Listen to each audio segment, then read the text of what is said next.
Je suis un scientifique, enseignant-chercheur. J'ai toujours été enseignant, j'ai continué à faire de la recherche.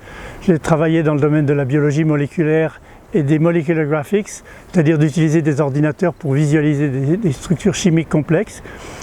Puis j'ai écrit des livres, écrivain scientifique, et puis je suis devenu prospectiviste, c'est-à-dire que je me préoccupe du futur. J'essaye de le prédire et d'écrire un peu ce qui pourrait nous arriver dans les années à venir. Donc voilà, scientifique, chercheur, enseignant, écrivain scientifique, prospectiviste.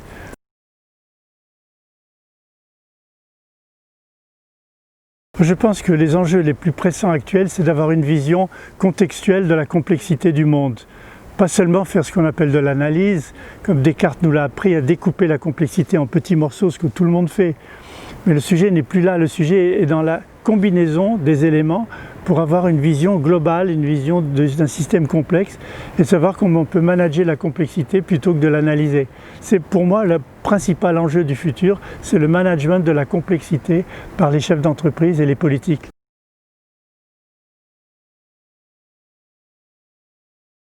Oui, collectivement, je pense qu'on est capable de suivre un virage pour respecter notre planète, mais collectivement, à condition que l'on communique et que l'on se respecte. La clé, c'est pas seulement dans le faire, c'est dans la communication, dans le partage, dans la solidarité, dans le respect des autres. Et ce n'est que dans le respect des autres, la solidarité et le partage, qu'on arrivera ensemble à avoir des actions concrètes pour lutter contre le réchauffement climatique et protéger la planète.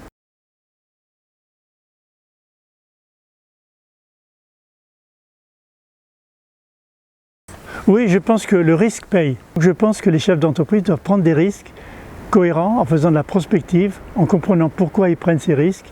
Et c'est la chance, en prenant des risques, ça rapporte beaucoup plus.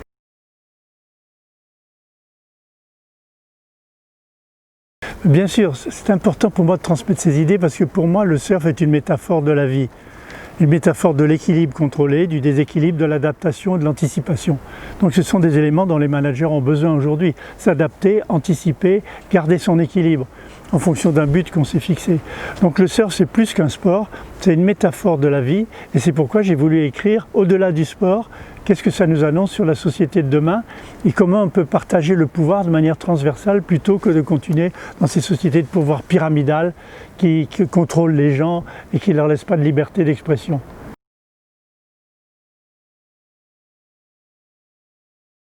Deux choses sur le confinement. D'abord, le confinement, bon, il a été nécessaire et le confinement, c'est une décision politique de confiner les gens. Est-ce qu'il n'y a pas en même temps une prise de contrôle des gens sur leur liberté? Et moi, ce qui m'a un peu gêné dans le confinement, un peu imposé et exagéré parfois, c'est cette privation de liberté. Alors c'est le surfeur qui parle, le surfeur c'est l'anti-confinement, c'est la liberté de l'océan, la liberté des vagues. Et donc le confinement, je l'ai subi, comme pas mal de gens, mais j'en ai aussi profité pour approfondir beaucoup de choses. Je pense malheureusement que le confinement est pris par certains politiques autoritaires, je vais dire même autocratiques. Je l'ai vu en Turquie, on le voit en Turquie, on le voit dans d'autres pays, comme un élément de contrôle des gens, de prise de pouvoir sur les gens. Donc le confinement, pourquoi pas, c'est utile, mais ça donne envie à des autocrates de profiter de leur pouvoir pour contrôler les gens.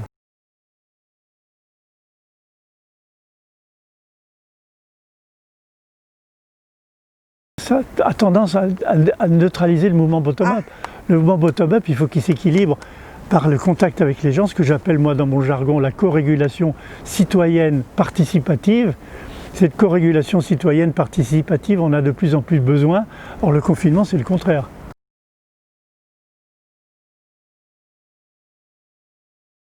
Moi, ce que j'ai envie de partager le plus avec les managers, ceux qui écoutent, c'est le fait qu'aujourd'hui, je l'ai dit tout à l'heure, je le redis aujourd'hui, la prise de risque, le management de la complexité, le partage et la coéducation sont fondamentaux. La prise de risque, le partage, la coéducation, la solidarité. Je répète ces mots parce que le partage, ça veut dire qu'on ne garde pas toutes les informations pour soi, on les échange pour être plus ensemble, c'est la notion du win-win, on peut gagner ensemble si on partage. La solidarité, c'est-à-dire faire confiance que les gens vont bien l'utiliser.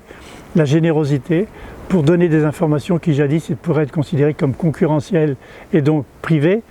Et le faire ensemble, la notion encore une fois du win-win est fondamentale pour permettre aux gens d'aller plus loin ensemble. Allons plus loin ensemble plutôt de rester cantonné dans son petit monde.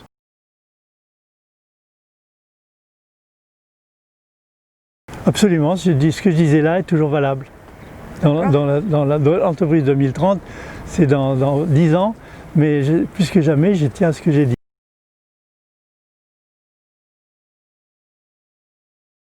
On n'a pas peur du changement si on est acteur du changement.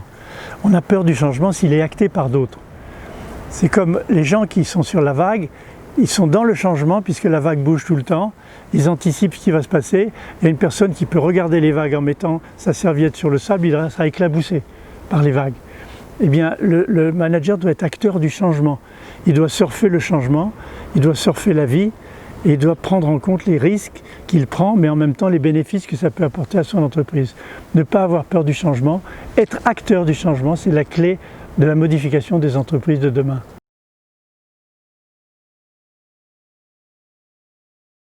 L'économie circulaire, c'est très important, la production, c'est fondamental. Mais je pense que les services vont prendre une importance de plus en plus considérable avec la notion d'abonnement. Regardez, tout ce qui marche sur Internet aujourd'hui, c'est les abonnements. Netflix pour voir des images, Spotify pour écouter de la musique, c'est l'abonnement qui prime. Avoir votre carte de crédit chez quelqu'un et vous utilisez un service constamment. Et je pense que beaucoup d'entreprises qui sont aujourd'hui des entreprises de production vont devenir des entreprises de services par abonnement. Je prends un exemple, l'industrie pharmaceutique. L'industrie pharmaceutique, c'est une entreprise de produits. Elle vend des produits qu'on achète en pharmacie. Mais de plus en plus, par la connaissance des gens, grâce à l'épigénétique et à la génomique, de plus en plus on va pouvoir personnaliser l'assistance qu'on donne aux gens. D'où le service qu'on est prêt à payer pour rester en bonne santé, plutôt que de prendre des médicaments. Ça, c'est un changement fondamental. L'abonnement va devenir la clé de la relation avec les entreprises dans le futur. Par abonnement plutôt que par produit.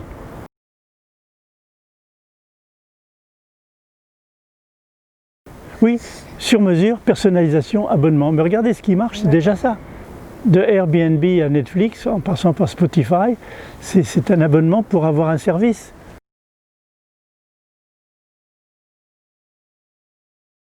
C'est-à-dire que le service va se préoccuper d'avoir la meilleure qualité de service possible.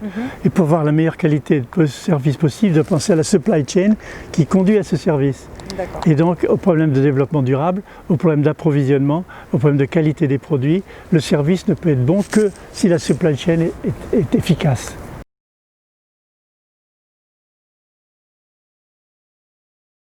Moi je pense que ça fait du bien pour deux raisons. D'abord ça fait du bien mentalement, parce que ça force à prendre des risques, à aller plus loin que soi-même, à se dépasser. Cette notion de dépassement personnel est fondamentale dans les affaires comme dans le corps. Premièrement, se dépasser. Deuxièmement, c'est que prendre des vagues, ça nécessite de prendre un certain risque. On peut rester sous l'eau assez longtemps, surtout si la vague est grande, vous ne pouvez pas sortir la tête tout de suite. Ensuite, il faut se muscler beaucoup les bras pour pouvoir aller passer sous les vagues et en attraper. Donc toutes ces raisons, l'esprit du surf, la musculation, le risque sont des éléments essentiels au manager moderne. Muscler son cerveau et prendre des risques.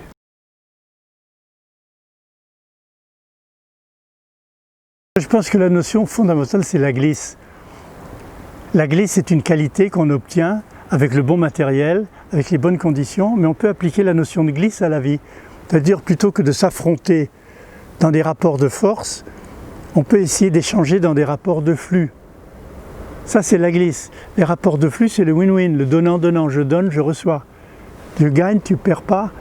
Je n'ai pas gagné, tu n'as pas perdu. Chacun peut gagner par l'échange d'informations, solidarité, partage. Ça, c'est la glisse, la notion de flux que le surfeur peut apporter, la notion d'équilibre contrôlé, et j'ajouterais plutôt de déséquilibre contrôlé. Je pense que le management, c'est une question de déséquilibre contrôlé. Pourquoi? Parce qu'on est confronté à des situations paradoxales à cause de l'environnement, à cause de l'augmentation des prix, à cause de l'augmentation du coût de l'énergie, à cause de la concurrence internationale. Donc on est constamment confronté à des challenges, à des défis, et la force du manager qui tient bien son cap, c'est le déséquilibre contrôlé. Il a un cap, et il sait quand il perd l'équilibre et comment le corriger. Donc c'est le surfeur qui peut lui apprendre ça. Je pense que être surfeur et manager, c'est une qualité.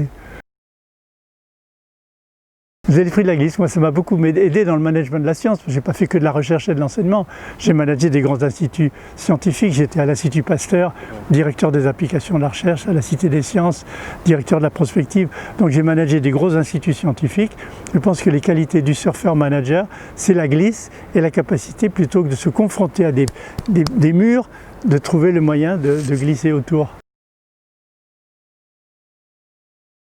C'est absolument. La récompense, c'est les copains. Quand je prends une belle vague ici, le temps qu'on revienne au large, tout le spot Café du Commerce, tous les gars sont là en train de bavarder en attendant les autres vagues, ils vous font belle vague, c'est bien, super. Donc c'est la récompense d'un sport collectif, même si c'est individuel. Quand je peux. Bon, il faut dire qu'à 83 ans, il faut quand même se ménager un peu. Ma femme me le rappelle trop souvent. Mais j'arrive, je prends des vagues beaucoup moins qu'avant. J'ai plus de mal à me lever, mais je suis heureux de continuer à participer. Rameur, vélo, elliptique et poids tous les jours. Natation, non, je peux pas, j'ai pas de piscine près de chez moi. Okay. Mais les machines à la maison me suffisent. Nutrition toujours équilibrée. Et fibres, beaucoup de fibres, beaucoup de légumes, beaucoup de fruits, très peu de graisse, pas beaucoup de viande, certainement pas de charcuterie, de saucisses, rien du tout. Oui, c'est les règles, et puis je les pratique pour moi et je vois les résultats. C'est typiquement épigénétique d'être dans l'eau. Le surf réveille certains gènes, anti-stress, de plaisir. La symbiose entre la nature et l'homme, le corps humain, c'est une symbiose pour être bien dans sa peau, être bien dans la nature, avoir l'impression qu'on ne domine pas la nature, mais qu'on est complémentaire, on ne l'utilise pas, mais on est complémentaire avec elle. Moi, je la remercie tout le temps de me donner ça. Tellement sympa, la nature, je la remercie. Je nettoie les plages, j'enlève les déchets. Ah oui, pour remercier la nature. Aller en Indonésie en avion, crée du CO2, ça coûte cher, ça crée de la pollution. Le surf, c'est simple. Devant le meilleur spot qu'on connaît, devant chez soi, avec juste un maillot, un bloc de paraffine. Je surfe à Parlementière, je ne surfe plus à la Côte des Basses, il y a trop de monde, mais aussi à la Fiténia. Il y a Sénix, la vague que vous voyez là-bas, à marée haute, elle est super. La vague de Sénix, j'y vais très souvent, quelquefois à la rame depuis ici. J'ai essayé le stand-up paddle, oui, j'ai un peu essayé pour voir ce que ça donnait, mais je préfère à plat ventre sur la planche. Ouais. Je préfère la tradition. J'ai essayé le stand-up.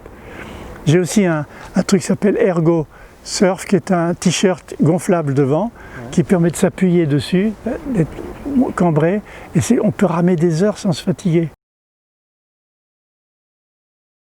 Ça ne m'inquiète pas, non, c'est bien, je suis très heureux pour ceux qui en font. Je suis un peu inquiet quand même du danger du foil pour les gens. Ouais. C'est quand même une lame coupante, si on peut.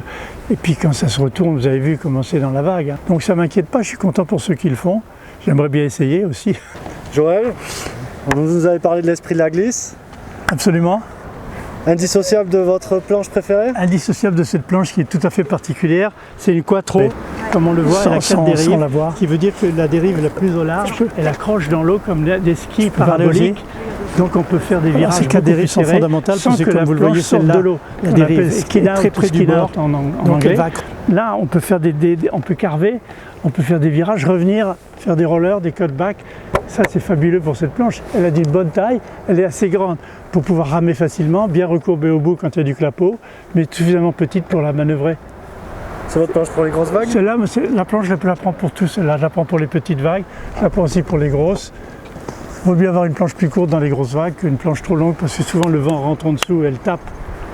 Mais j'utilise aussi une grande planche quand il y a beaucoup de monde pour piquer toutes les vagues plus facilement. Comment vous avez choisi les côtes? L'expérience ou c'est votre shaper qui vous a conseillé? Il me connaît par cœur, c'est lui qui m'a conseillé, il a fait la planche sur mesure pour moi. Il m'a regardé, il m'a pris mes mesures, il m'a regardé surfer, il a fait la planche qui correspondait à mon style, à ma capacité de surfeur. Donc c'est sur mesure, c'est du sur mesure. Les surfeurs écoutent toujours leur shaper. Voilà, Phil Grace, je peux le mentionner, c'est un shaper génial et en même temps un très grand surfeur, connu depuis très longtemps. Et on est très loin des planches pour les surfeurs débutants? En mousse. Quand je pense avec quoi on a surfé, même pas de la mousse, c'était des planches en plastique, en balsa recouvertes de plastique transparent qui pesaient 30 kg. Ouais. Maintenant ces planches-là, on les tient sur le bord, elles pèsent 8 kg. 8 kg et demi, 9 kg même pas. C'est un changement fondamental.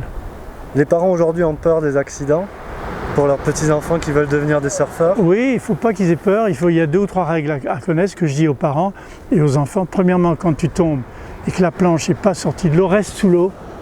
Protège ta tête parce que si tu sors trop vite pour savoir où est ta planche, tu vas la prendre sur la tête, tu peux te faire mal. 1. Deuxièmement, fais gaffe aux dérives, n'essaie pas de rattraper ta planche quand elle part. Les dérives peuvent te couper le bras. Et surtout le leash, s'il s'enroule autour de tes doigts, tu peux avoir des doigts cassés.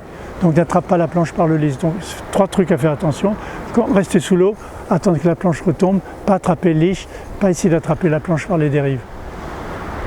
Ce truc-là évite pas mal d'accidents. Et après, quand on devient bon, on prend des risques? Quand on devient bon, on peut prendre des risques. Évidemment, il y a les autres surfeurs.